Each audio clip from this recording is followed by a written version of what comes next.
Bonsoir, bienvenue à tous. Nouveau rendez-vous politique sur la chaîne au cœur de nos défis. C'est bien Surface de vérité. Dans la surface, ce soir, c'est l'un des hommes politiques burkinabés les plus controversés en ce moment. Ses sorties font mal et font l'objet de toutes les polémiques. Ancien chef de la diplomatie burkinabé, il est celui qui était au cœur de l'organisation des manifestations de l'opposition qui ont abouti à la chute du régime Compaoré. Le docteur Ablassé Ouédraogo, président du parti Le Faso Autrement, est dans le fauteuil blanc. Bonsoir, docteur.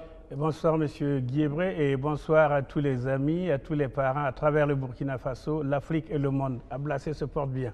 Merci de répondre à notre invitation. Alors, comme je l'ai dit, vous êtes un homme politique actuellement controversé dans vos sorties. Est-ce qu'il faut considérer cela comme des maladresses, comme certains veulent le faire croire, ou alors vous êtes incompris? Je vais vous faire une confidence, monsieur Guébré. Il y a beaucoup de gens qui pensent que faire la politique, c'est l'art de mentir. Malheureusement, Ablassé Ouédraogo, qui est devant vous, a une éducation et une culture. J'aime la vérité et je dis la vérité. Je ne vais pas obligatoirement dire ce qui plaît à tout le monde et je ne vais pas caresser dans le sens du poil. Ceci étant dit, c'est vrai que certaines fois, les gens considèrent que je suis en avance par rapport aux événements. Je vais donner quelques illustrations.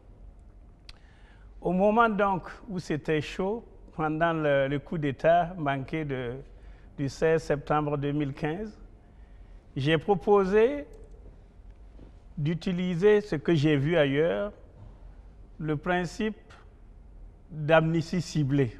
Les gens ne m'ont pas compris. Aujourd'hui, si on avait utilisé ça, on n'aurait même pas besoin de faire le procès qu'on a aujourd'hui. Pendant la transition, j'utilisais le mot inclusion. À l'époque, personne ne voulait en entendre parler. Aujourd'hui, on est obligé de reconnaître que j'avais raison. Maintenant, nous sommes en train de travailler pour la réconciliation nationale. Certains Burkinabés disent se réconcilier avec qui? Pourquoi aller à la réconciliation?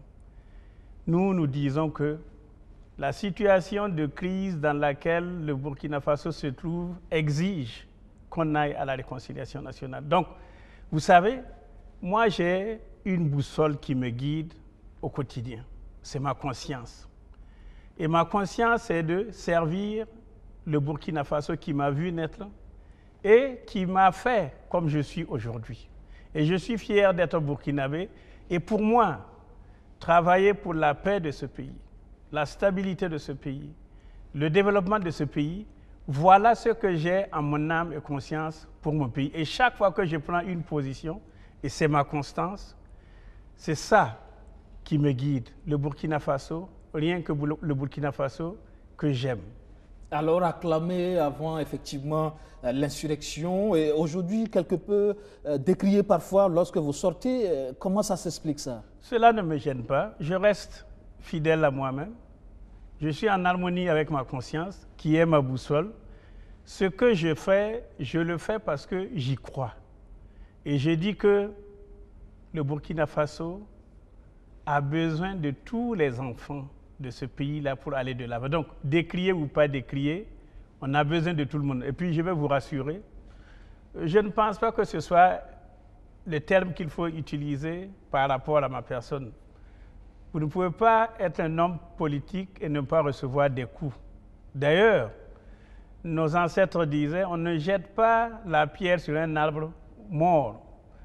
Si vous voyez une personnalité qui avance des idées, et surtout des idées nouvelles, et ça demande du temps pour que les uns et les autres digèrent ces idées-là, ça amène quelquefois des incompréhensions. Mais au fil du temps, et je m'en aperçois clairement, beaucoup de Burkinabés sont d'accord avec ce que j'ai dit et avec ce que je suis en train de dire. Il y en a qui pensent que ce sont des idées plutôt dépassées.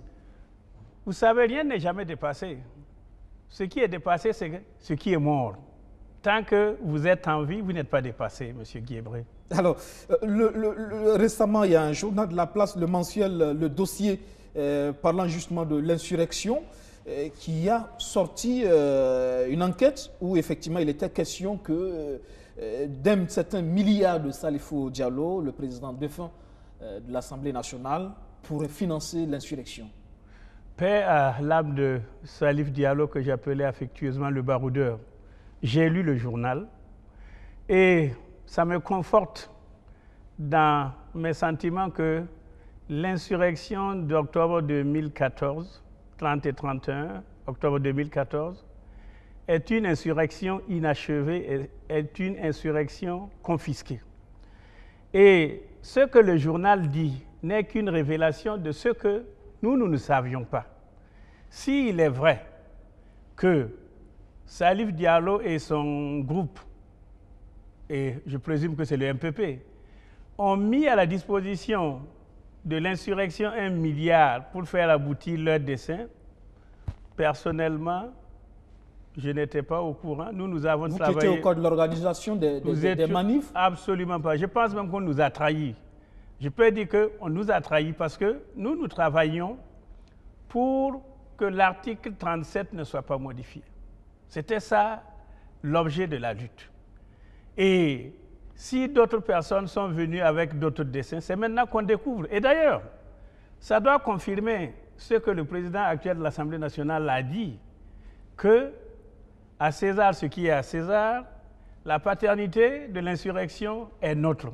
C'est lui qui l'a dit à Léo lors d'une réunion du groupe parlementaire du MPP. Donc, cela me ramène à dire que malheureusement, c'est ça les hommes, vous ne pouvez jamais être sûr de ce qu'est un être humain. Et si c'est vrai, je pense que si notre justice jouait son rôle, et le journaliste l'a proposé d'ailleurs dans son papier, que l'ANR ou bien que le procureur du Faso se saisisse du dossier et approfondisse l'investigation pour que nous soyons informés de tout ce qui s'est passé. Le journal dit que 1 500 000 € ont quitté Dubaï, acheminé à Niamey et acheminé au Burkina Faso par voiture. Tout ça, c'est bien beau, mais nous qui étions au cœur de l'action dans la lutte contre la modification de l'article 37, nous n'étions pas informés donc des intentions des uns et des autres. Et d'ailleurs, Dieu faisant bien les choses, je me souviens comme si c'était hier, le 18 janvier 2014, quand le MPP rejoignait donc le CEFOP, on a organisé une marche-meeting et à la place de la Nation, c'est moi qui ai appelé individuellement toutes les personnalités du bureau politique du MPP pour les présenter à la foule. Et j'ai dit à Moré, je dis, si vous venez nous accompagner avec votre bonne foi, que Dieu vous bénisse. Si vous venez avec des intentions qui ne sont pas les meilleures, Dieu vous regarde aussi. Vous pouvez aller vérifier. Ça veut dire que nous, on a travaillé de bon cœur, j'allais dire même naïvement, parce qu'à ce moment, la volonté du peuple burkinabé, c'était qu'on change. Et malheureusement, disons-le, le régime du MPP est venu, mais il n'y a pas de changement au Burkina Faso. C'est pour cela que nous disons, et nous le répétons, l'insurrection des 30 et 31 octobre 2014 est une insurrection inachevée, est une insurrection confisquée, et c'est pour cela que les aspirations exprimées par le peuple burkinabé à cette époque sont toujours insatisfaites. Parlons d'aspiration justement insatisfaite du peuple. Parlons donc de la gouvernance économique du MPP actuellement au pouvoir. Il y a eu récemment cette sortie des évêques qui semble quelque peu vous conforter. Moi, je suis un homme comblé. Dieu soit loué. Allez dans le journal Le Pays de mardi dernier et vous verrez Ablassé Ouedraogo à côté des évêques du Burkina Faso. Je donnais une interview dans laquelle je dépeignais la situation de crise que nous vivons au Burkina Faso. Et la même analyse a été faite par les évêques de notre pays. Et vous savez, les évêques sont en général des personnes de réserve, sont réservés.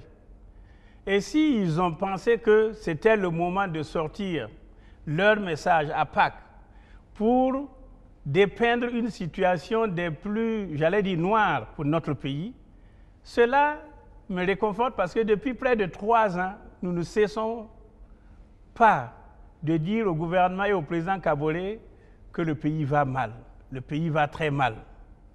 Et malheureusement, il n'y a pas une dynamique qui indique qu'il y aura, tu vois, un retournement dans la dynamique. Et c'est ça le drame. Et pourtant, dans la sortie effectivement des évêques, tout n'est pas forcément noir. Ils reconnaissent des avancées. Ils parlent par exemple de recul de l'impunité, d'une régression de la corruption, de la santé de la mère et de l'enfant, par exemple, un domaine où ils estiment qu'il y a eu des efforts. Oui, tout ce que vous dites là, c'est bien beau. Mais la réalité du Burkina Faso aujourd'hui, c'est que les Burkinabés tirent le diable par la queue. Les Burkinabés souffrent. Notre économie est exsangue. Il n'y a pas d'investissement, il n'y a pas d'activité, il n'y a pas de revenus, il n'y a pas d'emploi. Personne ne dira le contraire. Il n'y a pas de sécurité. Et j'espère que nous reviendrons sur l'insécurité au Burkina Faso qui est une plaie parce qu'à cause de l'insécurité, notre pays est presque isolé. Aucun investisseur ne veut venir au Burkina Faso parce qu'il a peur de tout perdre en venant investir ici. Le Front social, j'ai dit qu'il était vrombissant. Hier soir, j'ai failli verser des larmes quand j'ai vu les camions de marchandises de Ouara Inter jusqu'au niveau de Siao qui attendaient parce qu'il n'y avait pas de service au niveau de la douane à cause de la grève du ministère des Finances. Déjà que notre économie est par terre, au lieu que les gouvernants prêtent l'oreille attentive aux requêtes des travailleurs, on laisse faire comme si tout était normal. Mais à cette allure, vous savez ce qui va se passer, M. Guébré? Nous allons être tous asphyxiés. Le Front social gronde, l'insécurité est là, il n'y a pas d'économie. Qui peut me dire que le pays n'est pas en crise? Mais au niveau du MPP, on estime que tout ça, c'est une situation quelque peu qui ressemble à une sorte de complot pour empêcher le régime, effectivement, de dérouler son programme. Vous savez, disons les choses clairement. Ça ne va pas plaire à tout le monde. Ce régime de Kaboré, là, ils ne se sont pas préparés pour gérer le pouvoir. Ils ont tout fait. Ils ont lutté. Ils ont mis tous les moyens pour arriver au pouvoir. On parlait tout à l'heure du milliard que Salif a amené. Mais en arrivant au pouvoir, c'était simplement pour échapper à la justice.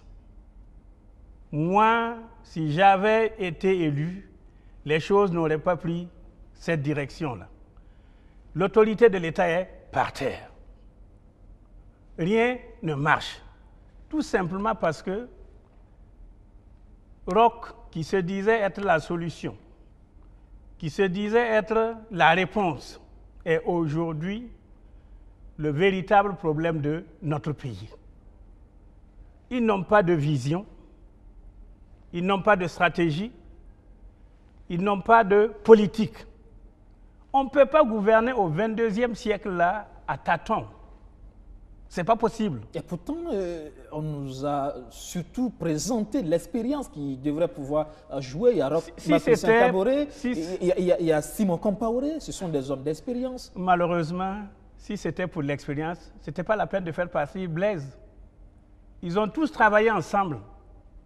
Moi, j'ai été ministre des Affaires étrangères de Blaise Compaoré et de Roch Christian Kaboré. Nous nous connaissons tous.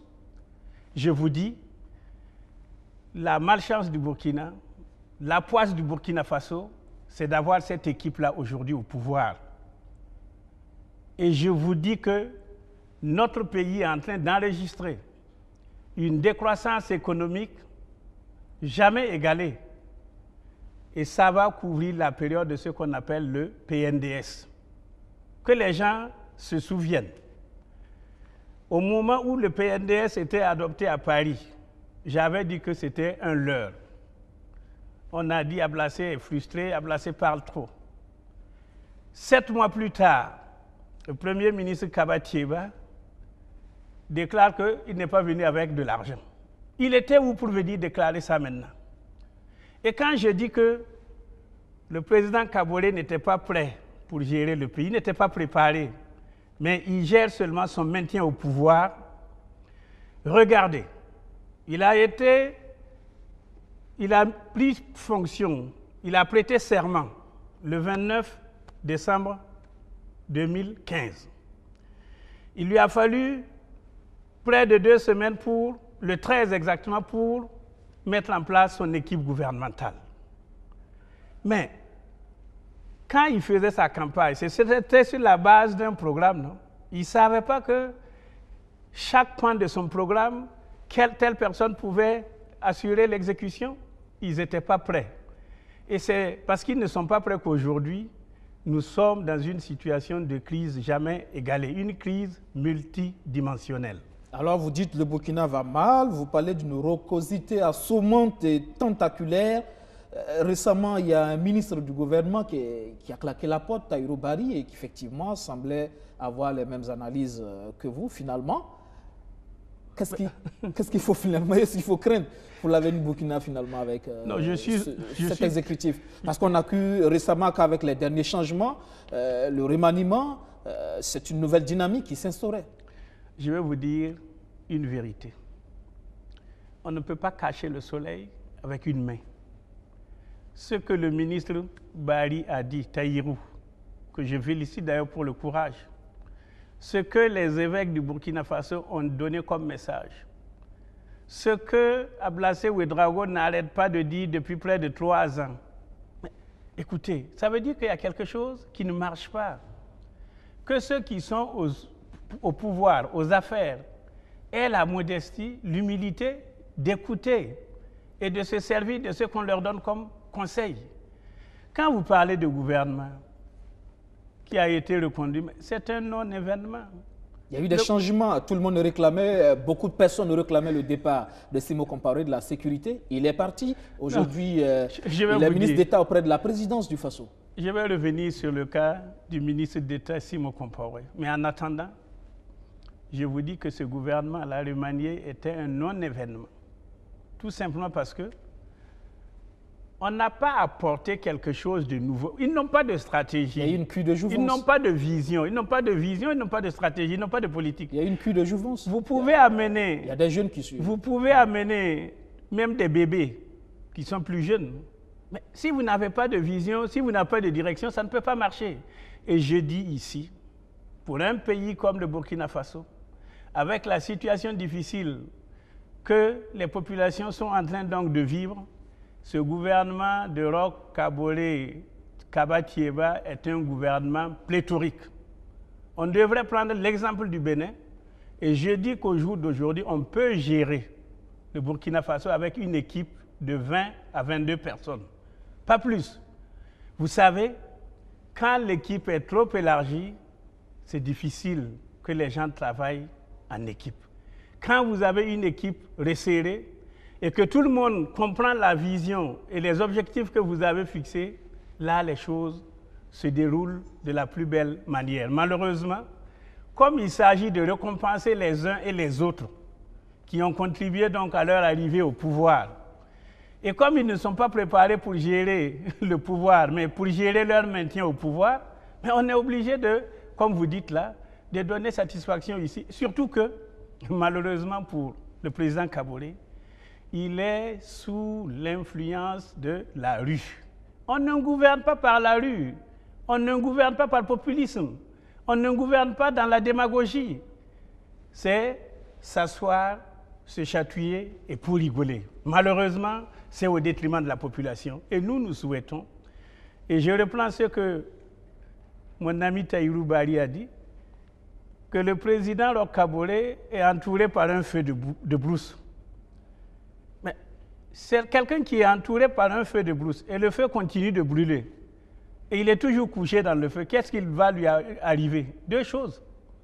Ou il reste dans le feu, ou il s'échappe. Il s'échappe. L'un dans l'autre, ce n'est pas pour la stabilité de notre pays. Il y a effectivement, vous parlez d'effectifs pléthoriques, il y a effectivement ce portefeuille du ministre d'État Simo Compaoré qui a quelque peu suscité la polémique également, ministre d'État auprès de la présidente du Faso. C'est pertinent? Je vais vous dire une chose. Aujourd'hui, et malheureusement c'est la réalité, regardez toutes les nominations qui ont été faites depuis que Roch est en place. Beaucoup sont des nominations de complaisance, des nominations de copains et de coquins, des nominations de récompense. Je pense qu'après 2 ans d'exercice du pouvoir, on devrait changer de cap. Mettre les compétences qui peuvent amener notre pays à sortir du trou dans lequel nous sommes. Si mon comparé ministre d'État, qu'est-ce que ça apporte à Roch de plus ou de moins? Qu'est-ce que ça lui apporte? Il a déjà un haut représentant, il a des conseillers. Qu'est-ce que Simon, ministre d'État, sans portefeuille, auprès de la présidence, lui apporte? La seule chose que Simon lui apporte, c'est l'augmentation du coût de fonctionnement de l'État. Et vous n'êtes pas il y a ce journal récemment, effectivement, le mensuel, le dossier, qui a fait effectivement un article sur ce que vous êtes en train de dire, sur le bâtiment dans lequel est logé, effectivement. C'est un immeuble. C'est un immeuble parce que c'est mon voisin.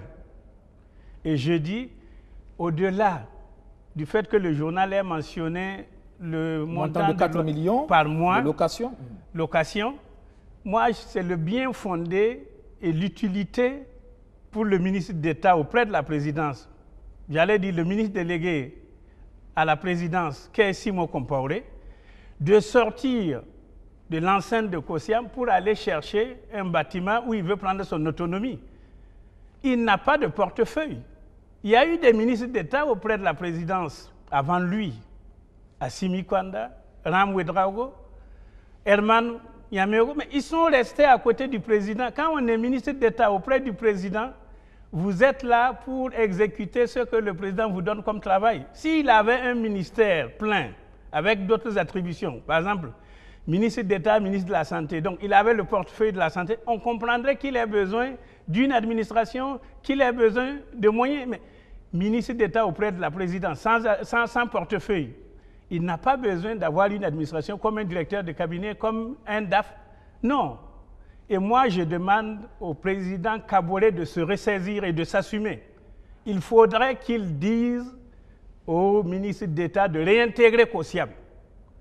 Ça ne sert pas de dilapider les maigres moyens de l'État. C'est nous tous qui contribuons là à donner un contenu à ce qui n'existe pas. Et je dis, c'est mon voisin, c'est un immeuble, je connais le propriétaire de la maison. Donc, ce qui me gêne, c'est le bien fondé et la pertinence d'aller louer une maison. Du temps de Blaise Compaoré, Simon Compaoré disait que lui n'osait pas regarder du côté de Kosiam. Blaise est parti. C'est Kaboré qui est là, mais il n'a qu'à aller s'asseoir en fonction de ses attributions. Imaginez que si dans 2 mois, dans 3 mois, les circonstances exigent que le président Kaboré fasse un remaniement et qu'il doit réduire encore la robe de Simon et que ça devienne un caleçon. Mais qu'est-ce qu'on fait de ce bâtiment qu'on a loué? Le contrat qui a été signé, qu'est-ce qu'il faut en faire? Il faut résilier le contrat. Je suis écœuré parce que ce n'est pas comme ça qu'on gère les finances d'un pays. Et là, je dis, le ministre des Finances, toute l'équipe qui s'occupe du patrimoine immobilier de l'État là, devrait quand même savoir que c'est 25 millions de Burkinabés qu'ils sont en train de ruiner comme ça. Et je dis ici, nous demandons que le président Kaboré, père de la nation, s'assume pour une fois en faisant retourner Simon Compaoré dans l'enceinte de Kosiam. Il n'a pas besoin d'être là où il est. Si cela ne lui sied pas, les villas qui sont autour de Kosiam, là, qui appartiennent à l'État, par exemple celle où est le général Bassolé, il y en a plein de maisons vides. Nous savons tout ce qui a été construit. Ils n'ont pas besoin de dépenser 4 millions par mois. Ça, ce n'est pas encore vérifié. Son directeur de cabinet semble démentir. Monsieur Guiebré, ne prenez pas les Burkinabés pour des enfants. Vous êtes allé à l'école. Est-ce que vous pouvez aller aménager dans la cour de quelqu'un pour un loyer que vous ne connaissez pas? Vous allez faire des travaux. Je vous dis que c'est mon voisin, je vois tout ce qui se passe. Il y a même le drapeau qui est fixé déjà. Ça vaut les 4 millions, à votre avis? Je dis, je connais le propriétaire de la maison, je ne lui ai pas posé la question. Mais moi, ce n'est pas le loyer qui m'intéresse. C'est le bien fondé, de cette location que je ne vois pas. Et ce que je condamne ici, c'est de la façon dont on utilise les deniers publics. Quand les gens, admettons que ce soit les 4 millions, sur une année, ça fait 12 mois, c'est combien? 4 millions par 12, c'est 48 millions. Si on doit rester là-bas pendant les 2 ans qui restent, 96 millions, vous ajoutez l'électricité, vous ajoutez tous les frais qu'il y a, vous allez dépenser combien? Combien depuis cet argent-là peut creuser? Combien d'écoles ce montant d'argent-là peut construire? Je dis, le pays est en crise. Travaillons à sortir de la crise. Ne faisons pas du gaspillage. Alors, vous parlez justement du PNDS qui est le référentiel de développement et pourtant, le PNDS produit des résultats. Je vous dis, ce PNDS-là, et je pense que le Premier ministre lui-même en est conscient, les 4 ans là, de PNDS, là, de 2016 à 2020, là, ça va être la période de décroissance. Et c'est un économiste qui vous parle. Donnez-nous rendez-vous à la fin de leur gestion des affaires de l'État et vous allez faire le constat.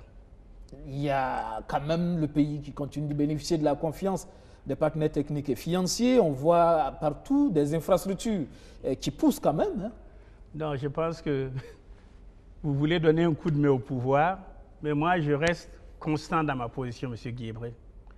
Je vous dis qu'un pays dans lequel il n'y a pas de stabilité, un pays dans lequel il n'y a pas de stabilité, il n'y a pas de paix sociale, un pays dans lequel l'insécurité est quelque chose que l'on vit au quotidien, vous n'attirez personne.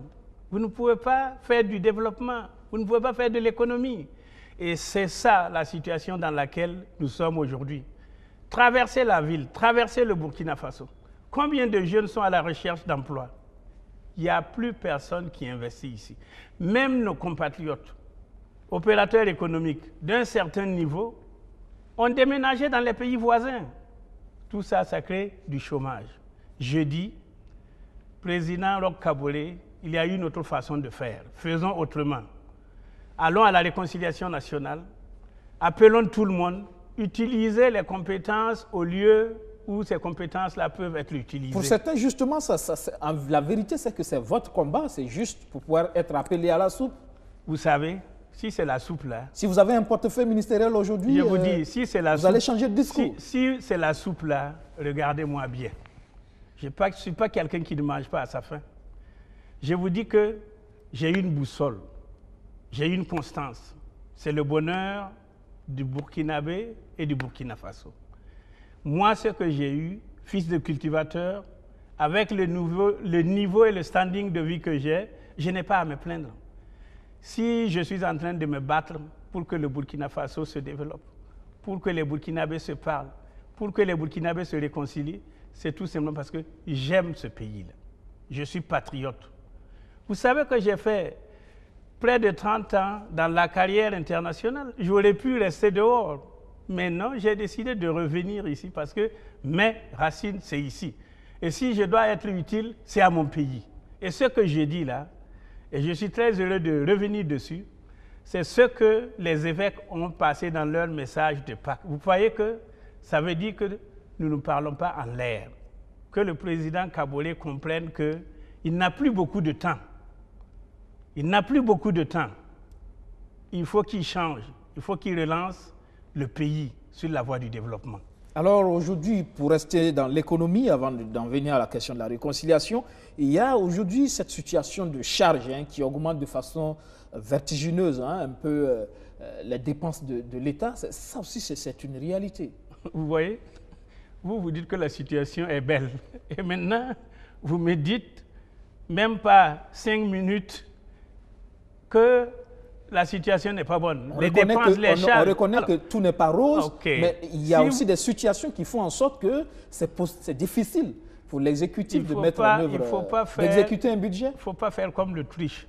Quand ça ne va pas, vous dites que ça ne va pas et puis vous cherchez la solution. C'est très simple. Il faut que le gouvernement commence par resserrer ses rangs au sommet. Et j'ai dit qu'on peut faire des économies au niveau du gouvernement même. Ils sont trop nombreux. On n'a pas besoin de tout ça.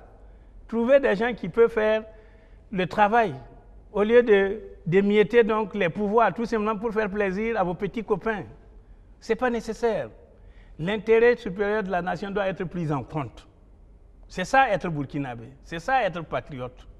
Et je dis, vous avez tout à fait raison, quand on regarde, et je me suis renseigné, j'ai plus des informations, au niveau des recettes, je prends seulement les recettes des impôts, il est prévu un montant à collecter, 900 et quelques milliards.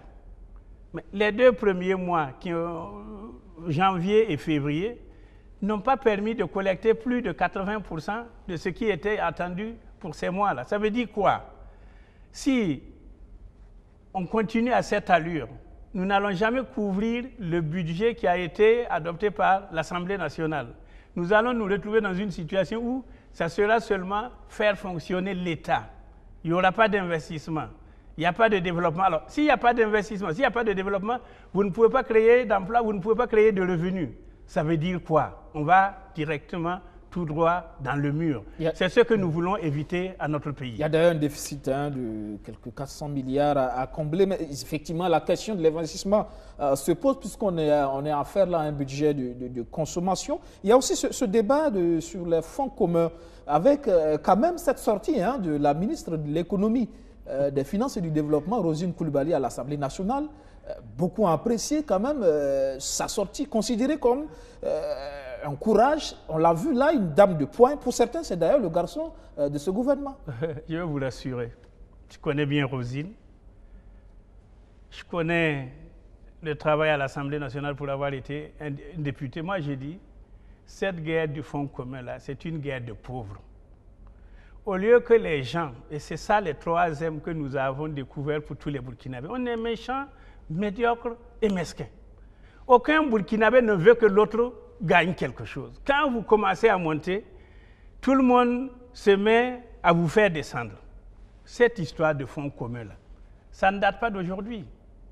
Ce qu'il aurait fallu faire, c'est travailler ou aider les fonctionnaires qui sont dans le cas là à redoubler d'efforts pour que même le fonds commun là augmente, pour que les recettes de l'État augmentent. Mais cette histoire de fonds communs, ce n'était pas ce niveau, ce n'était pas ce volume.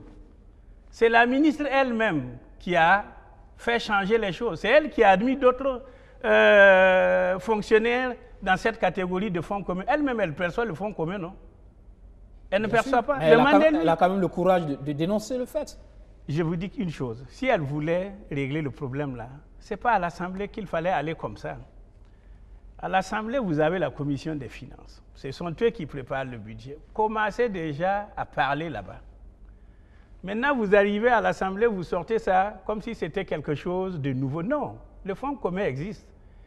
Et ce que j'ai déploré tout à l'heure, par rapport à la grève donc, de la coordination des syndicats du ministère des Finances, combien l'État a perdu pendant ces 2 jours de grève?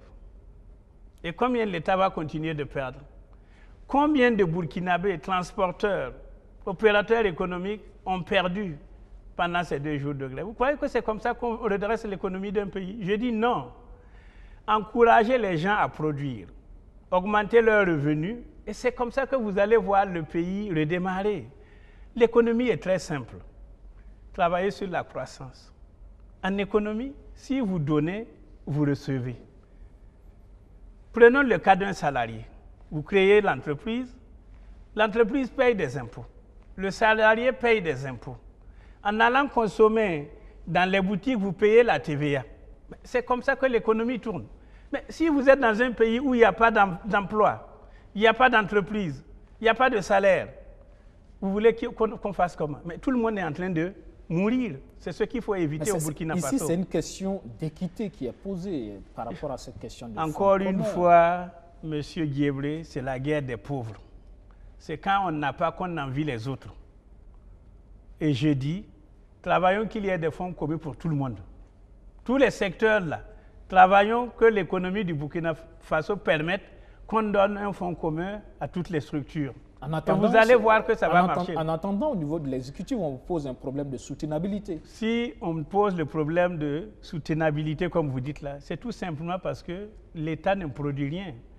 Et à terme, ce qui va se passer, c'est que l'État ne sera même plus en mesure d'assurer ses charges de fonctionnement. C'est ce que la ministre des Finances voit et craint. Sinon, dans la plateforme revendicative des syndicats là, du ministère des Finances, le fonds commun n'est pas dedans. Le fonds commun n'est pas dedans. Mais présentez ça, comme vous le dites aussi. Vous mettez à la vindicte populaire les pauvres fonctionnaires du ministère des Finances. Je dis, ce pays-là nous appartient tous. Travaillons ensemble, main dans la main. Produisons davantage. Et vous allez voir que la vie va être la meilleure ici au Burkina Faso. Alors, parlons de justice, de réconciliation nationale avec ce procès du Push qui traîne le pas. En tout cas, on est encore dans les questions de forme, pas encore dans les questions de fond. Mais comme le dit, la forme tient le fond en l'état. Mais il y a aujourd'hui que le doute pour les avocats de la défense, c'est qu'il y a un problème. On risque de se retrouver dans un procès qui ne soit pas équitable. Alors, on a vu cette succession, 14 avocats se sont déportés du dossier. Et 12 inculpés n'ont pas de défenseurs. 12 accusés n'ont pas d'avocats. Non, je pense que la situation, c'est celle que nous avons déjà décrite. À la fin du procès, on va dire tout ça pour ça. Vous n'y attendez pas grand-chose? Absolument rien. La justice classique, c'est une justice coûteuse. C'est une justice qui prend du temps. C'est une justice qui n'apaise pas les cœurs. C'est une justice qui augmente les déchirures et les divisions. Prenons seulement la durée. Le procès a été ouvert il y a 5 semaines maintenant, le 27 février. Il a été refermé et réouvert le 21 mars. Refermé aujourd'hui pour jusqu'au 9 mai. Écoutez, si vous vouliez qu'on avance, les avocats de la défense ont demandé qu'on leur donne 2 mois pour qu'ils fassent venir les témoins. Et c'est bien leur droit de faire venir les témoins. On a refusé de leur donner cette possibilité. Aujourd'hui, on suspend pour un mois. Et quand les avocats avaient demandé, je crois il y a 15 jours, alors, 15 jours plus un mois, c'est quoi? C'est déjà 1 mois et demi. Qu'est-ce qui manquait? C'était 15 jours encore. Admettons qu'on reprenne le 9 mai. Je ne préjuge de rien. Avec des avocats commis d'office. Des avocats commis d'office. Ces avocats-là vont demander un temps pour lire et comprendre le dossier. Et le dossier, c'est 5000 pages. Quel être humain qui peut lire 5000 pages en moins d'une semaine? Ce n'est pas possible. Ça veut dire quoi? On va prolonger. Et comme je dis, si c'est la justice classique qui doit régler les problèmes de justice au Burkina Faso, il faudra près de 5000 ans. Et vous savez, 5000 ans? Oui, c'est-à-dire que c'est impossible. Ablassé, c'est un homme qui aime la justice. Ablassé n'aime pas l'impunité, contrairement à ce que les gens pensent. Vous pouvez aller fouiller mes dossiers. Je n'ai jamais été mêlé à aucun crime économique, crime de sang ou une quelconque malversation. Cette question de justice transitionnelle dont vous parlez, la justice transitionnelle, ça, c'est encourager peut-être l'impunité pour certains. Absolument pas. Je vous dis une chose, M. Guiebré, de grâce. Le Burkina Faso est dans une situation de crise. Et la situation donc de ce procès-là va amener le Burkina Faso à sortir comme le plus grand perdant. Le problème, c'est qu'il faut qu'on sache toute la vérité dans cette affaire. La vérité, tout le monde veut la vérité. Comment les tractations se sont menées, on sait qu'entre-temps, à un moment donné, il y a eu des accords sous l'égide du Moro Naba. Il faut qu'on sache toute la vérité. Je vais venir. Dans la justice transitionnelle, la vérité est au début du processus. C'est pour cela que dans le mémorandum que nous avons remis à mes propres chefs de l'État, et c'était le mardi 13 février 2018, et qui est un mémorandum que nous mettons à la disposition de la nation, il est dit que nous avons plusieurs formats de justice. Mais la justice qui permet de régler le problème au niveau de la communauté, au niveau global, au niveau collectif, c'est la justice transitionnelle qui est proposée. Ça ne veut pas dire qu'on met de côté la justice classique.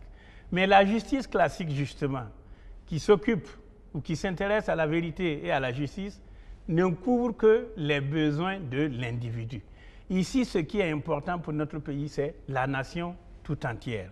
Et je dis encore une fois, la justice classique, la justice à l'occidentale, celle que nous connaissons là, est une justice coûteuse. C'est une justice qui prend trop de temps. Et nous sommes dans une situation où on n'a plus de temps. Nous sommes en crise. Trouvons la formule de justice qui exclut l'impunité pour aller de l'avant et relancer notre pays. Enjamber les cadavres pour aller à la réconciliation? On a dépassé ça. Personne ne veut enjamber de cadavres. Nous disons, le Burkina Faso a un passé. Ce passé-là, on ne l'oublie pas. Ce passé-là, on ne l'efface pas. On bâtit à partir de ce passé-là. Ce qui est important, c'est de dessiner le destin commun qui va être meilleur que celui que nous vivons pour nos petits-enfants. Et j'ai dit, travaillons vite pour la réconciliation nationale. Et le Burkina Faso a besoin d'un dialogue de vérité. Et nous disons que si on arrive à commencer par le dialogue inclusif national, et ça sera sous la forme d'un forum avec tous les Burkinabés, un forum national sur la réconciliation nationale, tout le monde va sortir ce qu'il a dans le ventre et dans le cœur, mettre sur la table. On va faire un tri. Ce qui peut être réglé par le pardon sera réglé par le pardon. Ce qui doit aller devant la justice ira devant la justice. Ne nous leurrons pas. Il faut que nous préparions un meilleur avenir pour nos enfants et nos petits-enfants. Et c'est ça tout le combat de la CODER. Réunir les Burkinabés, les faire se réconcilier, faire en sorte que le Burkina Faso se réconcilie avec lui-même pour qu'on ait un nouveau départ. Mais en même temps, quand vous dites ça et que vous faites des sorties, par exemple sur le dossier Norbert Zongo, et que vous faites des déclarations, on se demande, finalement, qu'est-ce que vous voulez à la fin? Je veux la paix pour ce pays. Je veux la stabilité pour ce pays. Par rapport à l'affaire Norbert Zongo, je n'ai pas parlé de la procédure judiciaire en cours. Et je répète, voilà le journal L'Observateur Parle, numéro 93-94, du 30 juin 2017. Et dans Lettre pour l'Aïe, on dit la famille Norbert Zongo est passée à la caisse. Mais le règlement financier n'a rien à voir avec vider le dossier judiciaire. Ceux qui comprennent les termes juridiques savent que moi, je n'ai pas dit régler judiciairement, j'ai dit régler financièrement. En matière de justice, on dit vider. Mais quand vous dites régler, c'est comme si... voilà. Et c'est pour cela que j'ai demandé... Les espèces sonnantes et trébuchantes remplaçaient la justice. Je n'ai pas dit ça. Moi, je n'étais pas aux négociations. Je n'étais pas là où on a sorti l'argent. Ce que je sais, et je suis allé à l'école, je sais lire, Lettre pour l'Aïe reprend l'arrêt de la CEDEAO qui indique des chiffres. D'ailleurs, dans ma réponse aux avocats des ayants droit, je leur ai demandé d'avoir quand même l'inspiration de mettre à la disposition de la population non seulement l'arrêt de la CEDEAO, mais aussi les montants qui ont été alloués. C'est une simple question d'information. Ablacé n'a pas dit plus que ça. Quand l'observateur a dit, on n'est pas tombé sur lui à bras raccourcis. C'est parce que, je vous le dis, les gens n'aiment pas attendre ce qu'il faut dire. Et nous disons, nous ne savons pas mentir. Ce qui est là, c'est la vérité. Et j'en profite pour vous dire que nous tous, là, l'État, là, a dépensé 11 milliards de francs CFA pour essayer justement d'amener la paix dans ce pays en essayant de régler donc les cas de ceux qui sont morts par la violence politique. Ce sont des efforts. Qui peut le plus, peut le moins. Et je dis, et ça c'est mon combat, je refuse qu'une centaine de personnes prennent en otage 25 millions de Burkinabés. On ne doit pas compromettre l'avenir du pays là pour une centaine de personnes. Vous faites référence à qui, cette centaine de personnes? Non, je dis tous les cas de justice actuellement ne dépassent pas 100. C'est ça. Il faut qu'on aille à l'apaisement, il faut qu'on aille à la paix, il faut qu'on aille à la stabilité, il faut qu'on aille à la sécurisation du pays. Et je vous dis une chose, et c'est ça qui me fait mal au cœur. Quand les terroristes sont venus attaquer, le 2 mars, l'état-major général des armées, à 10 h du matin, dans la journée, et à l'ambassade de France. Mais qu'est-ce que cela veut dire? Ça veut dire tout simplement que les Burkinabés sont divisés. Les Burkinabés ne se parlent pas. Parce que ces gens-là, ils ne sont pas tombés du ciel. Justement, parlons de cette question de sécurité. On a remarqué qu'effectivement, avec cette énième attaque, le 2 mars, justement, tout de suite, la réaction du pouvoir, c'était d'accuser, encore une fois, le régime Compaoré d'être derrière ces attaques. Vous savez, ça revient à ce que j'ai dit. Roch et ses compagnons sont arrivés au pouvoir sans s'être préparés à le gérer. Ce qui les intéresse, c'est gérer leur maintien au pouvoir. Et voilà des déclarations qui confirment ce que je suis en train de dire. Vous savez, si vous n'avez pas de vision, si vous n'avez pas de stratégie, si vous n'avez pas de politique, vous ne pouvez pas avoir un système de défense ou un système de sécurité qui donne satisfaction. Si je prends la région du Sahel, le Burkina Faso de Roch Kaboré, c'est devenu le ventre mou, c'est devenu le maillon faible en matière de lutte contre l'insécurité, contre le terrorisme et contre le banditisme. Le Burkina Faso, c'est devenu un fromage, le gruyère, des trous partout. On vient, on tape à sa guise. J'ai dit non, le Burkina Faso doit faire mieux que ça. Et les Burkinabés réunis, c'est une force. C'est parce qu'on n'a pas de stratégie. Comment voulez-vous que l'état-major général d'un pays attaqué en pleine journée, ça veut dire qu'il n'y a plus d'espace dans ce pays-là où on ne peut pas aller attaquer. Et c'est ça le traumatisme que vit la population.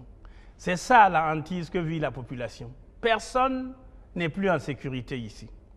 Et c'est pour cela que j'ai dit, pauvre économie du Burkina Faso, en insécurité, on ne fait pas du développement. En insécurité, on ne fait pas d'investissement. Et c'est ce que nous vivons. Nous, nous disons, reprenons-nous. Nous sommes des hommes capables, des femmes capables. Unis, nous pouvons régler nos problèmes. J'ai l'impression que le gouvernement Kaboré s'assoit sur le G5 Sahel pour faire notre défense et notre sécurité.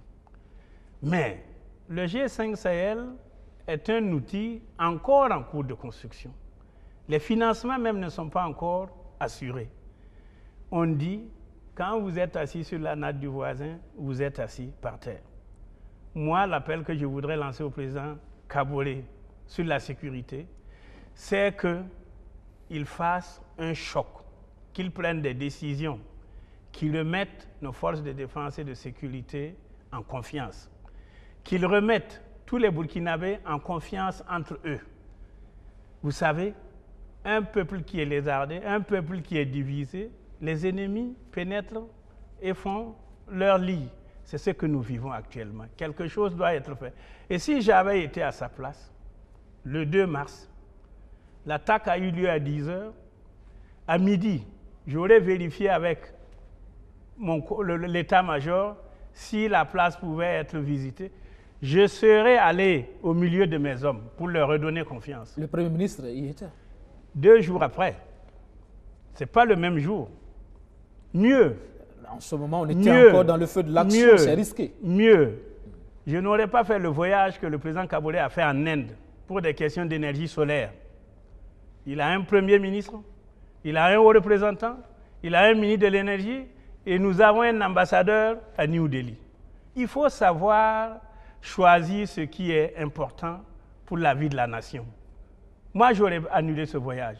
Et je dis, il faut que le président Roch Kaboré se réveille et prenne conscience qu'il doit s'assumer et qu'il prenne conscience qu'il n'a plus beaucoup de temps.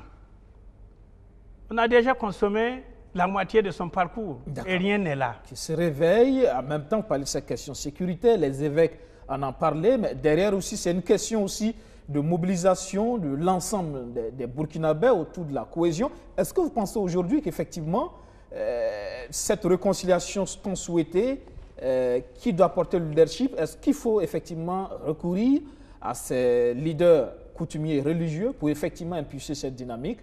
Il faut que ce soit clair dans la tête de tout le monde.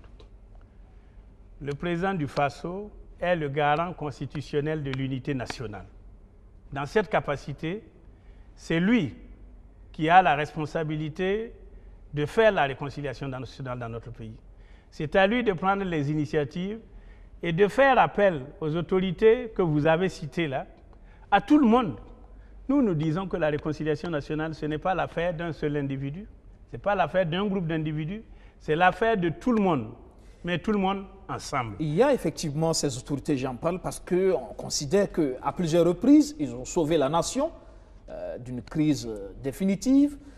C'est des derniers ressorts, mais de plus en plus, vous, hommes politiques, on a vu récemment le cas de Soumane Touré, qui a tiré à boulet rouge sur des autorités coutumières, ce qui a d'ailleurs été à la base de la suspension de son parti, le PITJ, pour 3 mois. Oui, le ministre de l'administration territoriale a suspendu le parti, mais il n'a pas suspendu Touré Soumane. Et tout le monde connaît le président, non, le secrétaire général du PITG. Moi, je suis allé le voir pour comprendre. Et je dis que tout ce qu'il a dit par rapport au moi aussi, je ne suis pas d'accord. Le ministre de l'administration territoriale a utilisé les textes en vigueur pour sanctionner le parti. Mais je vois 2 écueils. On remet en cause la liberté d'opinion. Et moi, ce qui me gêne, c'est qu'aucun des concernés dans le papier de Soumane n'a porté plainte. Ce qu'on a fait, on a donné à Soumane encore une possibilité d'avoir une publicité. Quand vous écoutez l'extérieur, on dit, mais hey, Ablassé, chez vous, on suspend encore des partis. Mais ça, c'est du Moyen-Âge. Mais la liberté doit être encadrée. La liberté va être encadrée, mais il y a des règles. Il y a des textes. Non, je dis, si par exemple, ceux qui sont incriminés dans le papier de Touré Soumane vont devant la justice et portent plainte, c'est leur droit. Maintenant, la justice va le condamner. Je dis, le ministère de l'administration territoriale a utilisé les textes à sa disposition pour prendre cette mesure. Mais cette mesure ne va rien amener parce que c'est simplement le parti qu'on a sanctionné, ce n'est pas Touré Soumane. Soumane a la liberté aujourd'hui de se lever, de convoquer une conférence de presse en son nom, et il dit ce qu'il veut. Où on va? Je condamne tout ce qui est qui ressemble à de l'ethnicisme, à du régionalisme, qui a tendance à utiliser la religion pour diviser les uns et les autres. Ça, tout le monde le sait. On vous a reproché les mêmes faits il y a quelques temps déjà. Non, moi j'avais dit tout simplement que j'étais Mouara. Personne ne peut me dire que je ne suis pas Mouara, que je suis musulman. C'est mon identité, ça. Je n'ai rien dit de plus. Et d'ailleurs, quand j'ai été auditionné, j'ai été blanchi. Il n'y a rien eu. Donc, ce qu'il a dit, tout le monde connaît Soumane. C'est ça sa nature. Il a dit pire qu'avant, mais il n'est pas le seul. Je pense qu'on ne doit pas faire du 2 poids 2 mesures. Il y a des partis dont des représentants ont fait des déclarations beaucoup plus fortes que ce qu'il a dit. Et je prends seulement Yamba Malik du MPP qui disait qu'ils vont accompagner Roch Kaboré avec des fusils et des arcs, des machins. Ça, c'est l'appel à la guerre. Il y a, je le cite, mais il est décédé, le feu Salifou Diallo, qui disait qu'il fallait qu'ils arrivent au pouvoir, sinon on allait à la guerre civile. Tout ça, ce sont des propos. Moi, je dis, un pays, ça se gère. Ça se gère quand vous avez l'autorité. Mais ici, l'autorité est tombée par terre, malheureusement. D'accord. On est en fin d'émission, on va parler un peu de diplomatie avant de conclure. Effectivement, vous parlez tout à l'heure de cet effectif pléthorique du gouvernement, du gouvernement Thiéba. Alors, la scission du département de la diplomatie, par exemple, là, il y a eu d'un côté le ministère dirigé, les affaires étrangères, la coopération dirigée par Alpha Bari, et puis il y a l'autre ministère qui vient d'être créé pour les Burkinabés de l'extérieur. Vous savez, ça dénote encore d'un manque de vision dans la gestion de notre politique étrangère. Moi, j'ai géré les affaires étrangères et je sais de quoi je parle. On est en République. Le ministère des Affaires étrangères est un département de souveraineté. Tout ce qui a comme rapport entre notre pays et l'extérieur, c'est le canal du ministère des Affaires étrangères qu'on utilise. Donc, je ne vois pas l'utilité d'avoir deux ministères pour un même portefeuille, deux ministres pour un même portefeuille. Parce que le ministre des Affaires étrangères a la responsabilité des Burkinabés et de leurs biens qui vivent à l'étranger, qui vont à l'étranger. C'est le seul ministère qui est connu internationalement. On ne connaît pas de ministère des Burkinabés de l'étranger dehors. Et s'il y a une action à entreprendre, c'est bien le ministre des Affaires étrangères qui va conduire cette action-là. Et puis, le malheur pour nous, c'est qu'on dirait que les gens ne sont pas allés à l'école. On nomme deux ministres de même niveau dans un même département. On aurait nommé le ministre des Burkinabés de l'étranger, ministre délégué ou secrétaire d'État, pour qu'il y ait quand même une différence. C'est faisable, c'est jouable. Mais là, vous avez une situation où ils vont se marcher sur les pieds. Imaginez que le ministre chargé des Burkinabés de l'étranger veut avoir son personnel qu'il faut prendre donc de l'ensemble du ministère des Affaires étrangères. Encore une fois, on augmente la charge de l'État. Et j'ai dit au président Roch Kaboré, ce n'est pas comme ça qu'il faut gérer notre diplomatie. Ramener le ministère sous la responsabilité d'une seule personne, et c'est d'ailleurs lui qui est le responsable de la politique étrangère de notre pays, le président du Faso. Le ministre ne fait qu'exécuter la politique édictée par le président du Faso. Donc, j'ai dit, ça c'est incongru d'avoir créé ce ministère-là. Et je connais bien Paul Robert, parce que ce sont des gens qui ont travaillé avec moi. Et je me dis qu'il ne doit pas être à l'aise là où il est. Mais malheureusement, il faut le dire encore, comme il faut les compenser les uns et les autres, qui est pénalisé, c'est le pays encore une fois. Voilà. OK. On est en fin d'émission, comme je l'ai dit. Pour 2020, c'est déjà prochain. Vous voyez encore le MPP vainqueur? Moi, je vous dis, le Burkina Faso, là, Dieu l'aime. Allons seulement. Les Burkinabés décideront en temps opportun. Et vous, Ablassé Ouedraogo, le Faso autrement, candidat en 2020, il y en a qui pensent que vous devez maintenant prendre votre retraite politique. Moi, je me confie à Dieu. J'ai un destin. Ce que Dieu me dit de faire, c'est ce que je fais. Ablassé est encore en bonne santé. Ablassé a ses facultés mentales encore intactes. Rien ne l'empêche de servir son pays. Donnons le temps au temps et voyons ce que Dieu décidera pour lui. On est en fin d'émission, vous connaissez le principe. Vous allez nous dire ce que vous pensez de Simon Compaoré. On se connaît, mais je trouve qu'il en fait trop. Il en fait trop et il pourrait s'arrêter. D'accord. Paul Kabatieba? Vous voulez que je vous fasse mon évaluation? Paul Kabatieba, Roch Kaboré, toute leur équipe là. Et nous avons traversé la Haute-Volta, le Burkina Faso. On a eu la chance de voir tous les différents gouvernements. C'est le plus nul des gouvernements que notre pays ait jamais eu. On mérite mieux que cette équipe-là. Pour terminer, Rochma Christian Kaboré, justement. Y compris, lui-même. Je pense, et on se connaît, j'ai été son ministre des Affaires étrangères quand il était Premier ministre. C'est un homme très gentil. Mais il ne faut pas seulement de la gentillesse pour gérer un pays. Il faut de la vision, il faut de la fermeté, il faut de l'autorité. À la limite même, il faut glisser vers être dictateur. On ne peut pas faire comme il fait. Et je pense qu'il doit se ressaisir. Il doit se ressaisir parce qu'il risque d'être trop tard pour lui. Merci, Ablassé Ouedraogo, d'être passé dans le fauteuil blanc ce soir. J'espère que je le sors blanc de ce fauteuil. Merci. Mesdames, Messieurs, je recevais pour vous le docteur Ablassé Ouedraogo, président du parti Le Faso Autrement. Merci à toutes et à tous de nous avoir suivis et excellent sur le programme sur la chaîne Au Cœur de nos défis. Bonsoir.